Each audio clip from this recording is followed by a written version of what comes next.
They ignored these strange behaviors in their dogs, the way you're ignoring them too.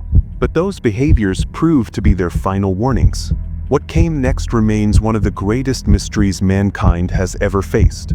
Never ever make the same mistakes. Stay until the end. Otherwise, whatever happens next, only you will be responsible for it yourself.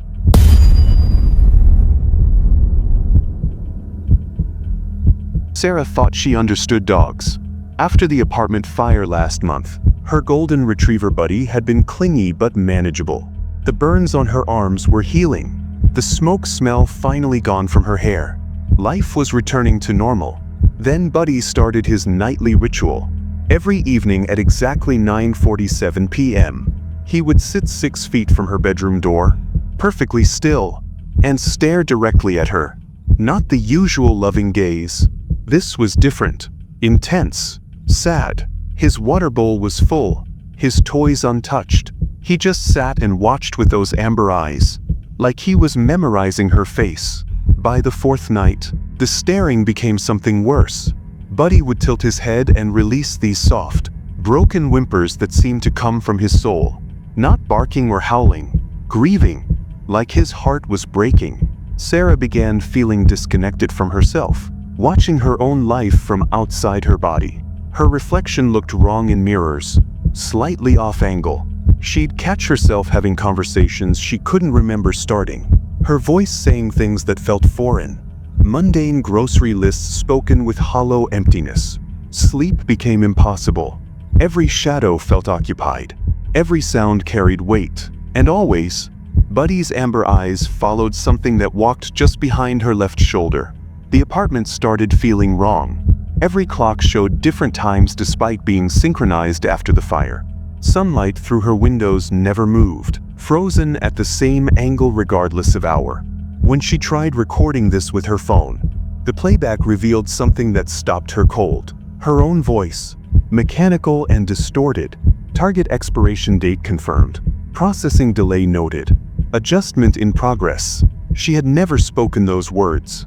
The voice was hers, but the cadence belonged to something else, something that viewed her mortality as a clerical error.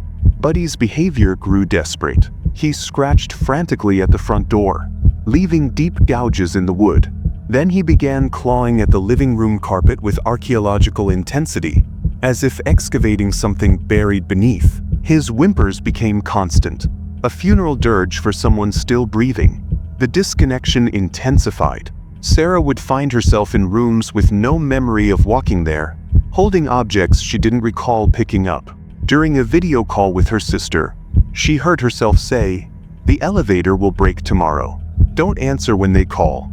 Her sister's concerned face filled the screen, but Sarah had no memory of speaking. The most disturbing revelation came from her doorbell camera footage. Reviewing the past week, she watched herself moving through daily routines. But Buddy's gaze never followed her. His eyes tracked something walking beside her, always to her left, always invisible to both camera and her own perception. In one glitched frame, her voice whispered with devastating clarity, "I should have died in that fire." She understood then what Buddy saw. Not a threat, but a mourner. Something that had arrived too early for a funeral supposed to have happened weeks ago. The Shadow Walker, a death interrupted, confused by survival that shouldn't have occurred. It wasn't evil, just lost. A mistake in time following her around, waiting for the timeline to correct itself. Dogs could smell it, death bleeding backward through time. The scent of what was always meant to be. Buddy wasn't protecting her. He was saying goodbye to someone who was already supposed to be buried. Sarah's sister found her body 3 days after unanswered calls. No trauma, no struggle, just wide, terrified eyes staring at something invisible. The medical examiner's report showed she died exactly 96 hours before discovery, the same moment Buddy's vigils had begun. The shelter workers noted his unusual behavior after they found him scratching at Sarah's door. He would sit for hours, staring at empty spaces with profound sadness, releasing those same broken whimpers, not barking at danger, but mourning what was always supposed to happen. Dogs know things before they occur. When they cry while staring at you, They're not seeking attention or showing love. They're saying goodbye to someone time forgot to bury. And when the crying stops, it doesn't mean you're safe. It means the funeral has finally begun. Emma had always trusted Max completely. For 7 years, her German Shepherd had been the perfect companion. Loyal, protective, gentle with children. He'd never shown aggression toward her. Not once. That's why the growl that escaped his throat on that Tuesday evening felt like ice water in her veins. She was making dinner, humming softly, when she heard it. Low, rumbling, unmistakably threatening. She turned to find Max in the doorway, hackles raised, amber eyes fixed on her with an expression she'd never seen before. Not confusion, not playfulness, pure, primal warning. "Max, what's wrong, boy?" Her voice caught slightly. The growl intensified. Emma tried to rationalize it. Maybe he was sick, maybe she'd done something to startle him. But deep down, something cold was already creeping up her spine. The kitchen suddenly felt too quiet, too still. Even the familiar hum of the refrigerator seemed muted, as if the house itself was holding its breath. Over the next few days, Max's behavior became increasingly disturbing. He wouldn't eat from his usual spot, instead watching her from corners, always keeping distance between them. When she reached for his leash, he backed away, that low growl building in his chest like distant thunder. The unease became constant. Emma found herself checking locks twice, 3 times. Sleep came in fragments. She'd wake to find Max sitting perfectly still in her bedroom doorway, staring at something behind her that she couldn't see. When she'd turn around, there was nothing but shadows that seemed too dense, too purposeful. Then came the research. Desperate for answers, Emma discovered the cases. Pine Ridge, Maple Creek, Riverside County. Each story more horrifying than the last. A father in Chicago, found dead in a locked apartment. Security footage showing him standing motionless for 8 hours while his dog barked in terror.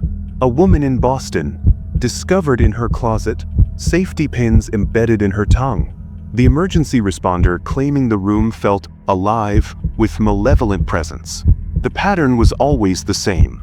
The dog's warning, the owner's dismissal, then death. Impossible, inexplicable death. Emma's hands shook as she read about the construction worker found kneeling in mud, arms bent backward, face frozen in a silent scream. His neighbor had seen a tall, dark shape outside his window at 2 in the morning. Motionless, watching. The man's dog had growled for 6 straight hours, teeth clicking together in terror. The pressure mounted. Emma's world began unraveling in small ways. Her coffee maker stopped working.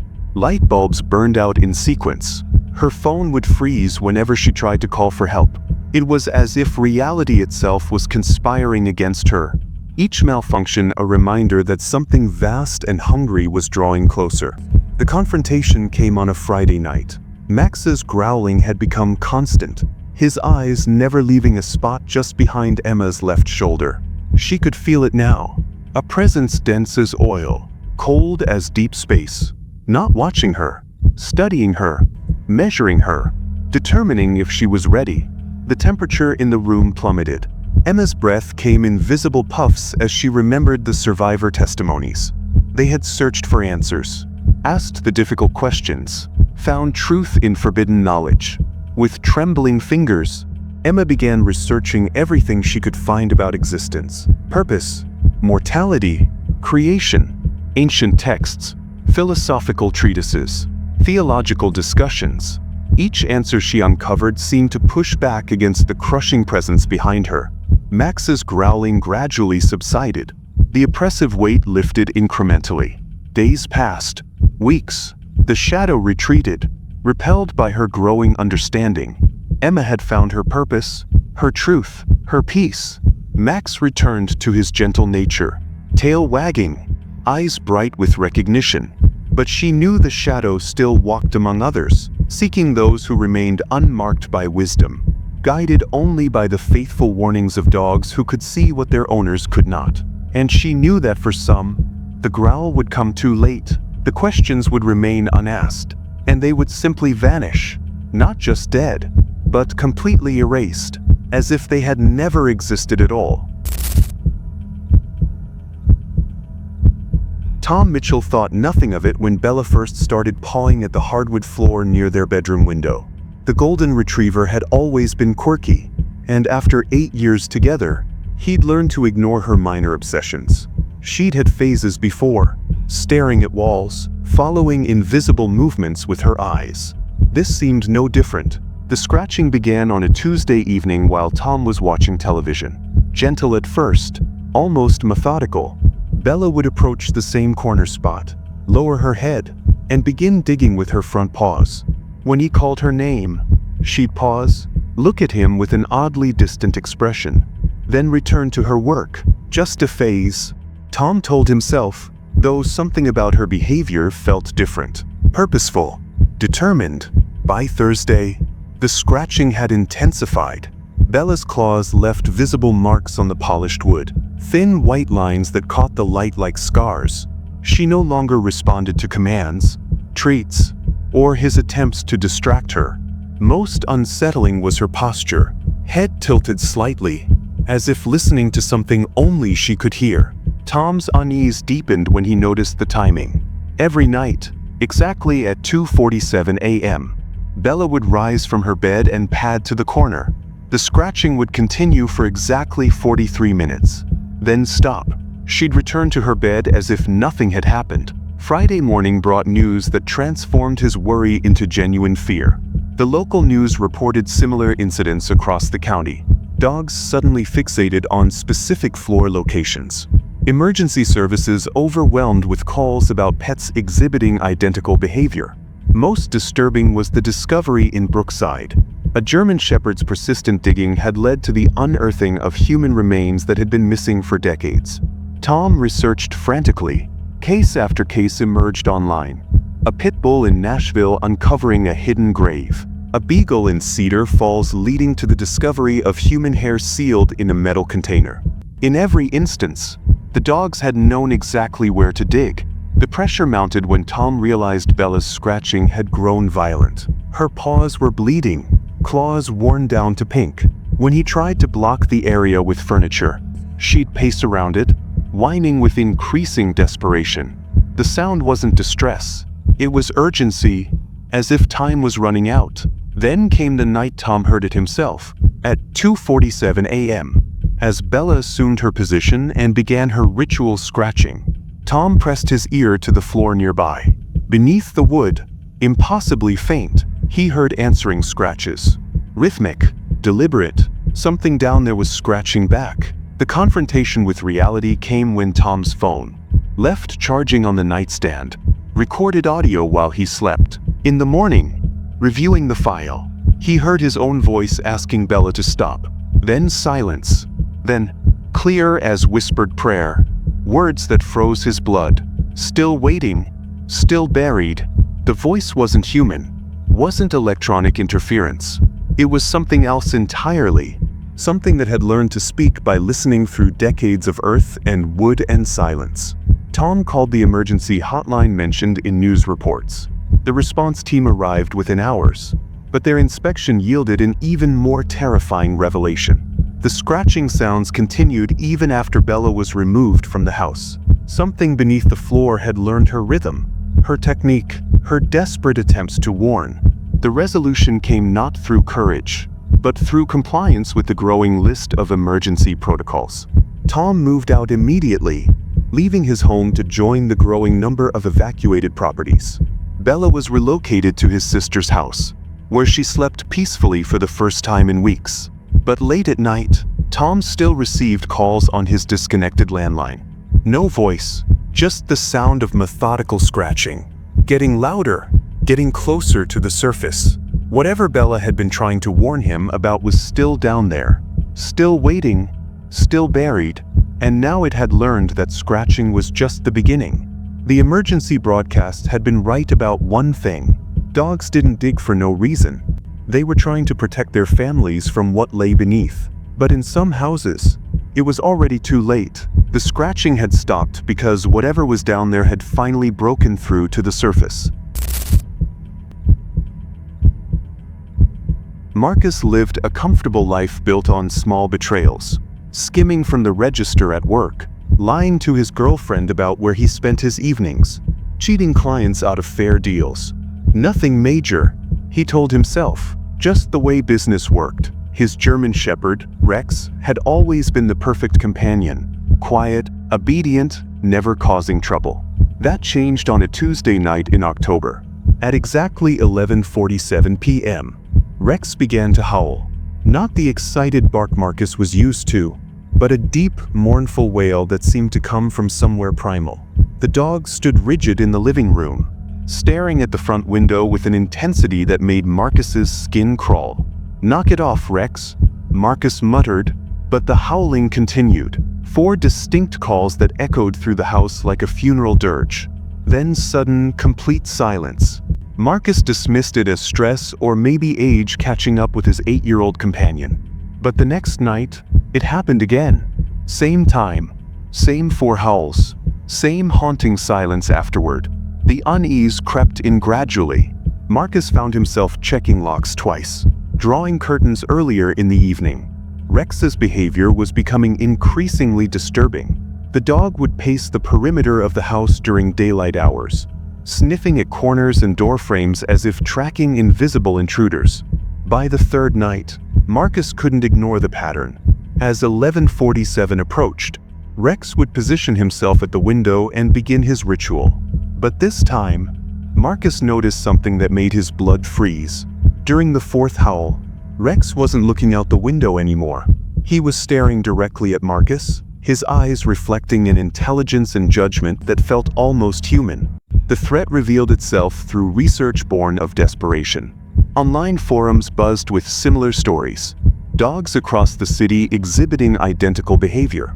A bartender named Brandon, whose joking text messages about his dog's behavior were the last communication anyone received from him. An elderly woman whose border collie's sudden silence coincided with her nephew's mysterious heart attack. Most disturbing were the witness accounts. Tall, shapeless figures drifting through neighborhoods after midnight.